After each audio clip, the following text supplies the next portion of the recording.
இந்த உடை அமைப்பை பத்தி கேட்குறீங்க. நல்லா புரிஞ்சுக்கோங்க. என்னுடைய குருகுலத்து குழந்தைகள். ஆய கலைகள் 64யும் கத்துக் கொடுக்கிற குருகுலங்கள் நடத்துறோம். அந்த குருகுலத்து குழந்தைகள் தான் இந்த உடைகள் எல்லாம் வடிவமைப்பாங்க.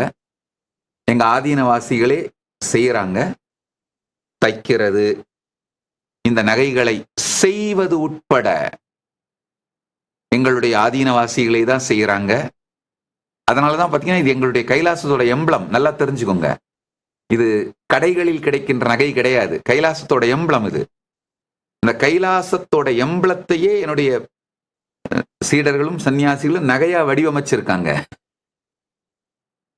சோ இதெல்லாம் இன்ஹவுஸ்ல டிசைன் பண்ணப்படுற நகைகள், அவங்களே செதுக்கி, அவங்களே உருவாக்கி, அவங்களே அமைக்கிறது ஆபரணங்கள். இது எல்லாம் பக்தர்கள், சீடர்கள் அவர்களுடைய கடும் உழைப்பு.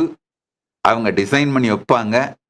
அவங்க முகத்துல ஒரு சந்தோஷம் மலரணுன்றதுக்காக அதை போட்டுக்கிட்டு நல்லா இருக்குப்பா அப்படின்னு சொல்லுவேன், அப்ரிஷியேட் பண்ணுவேன்.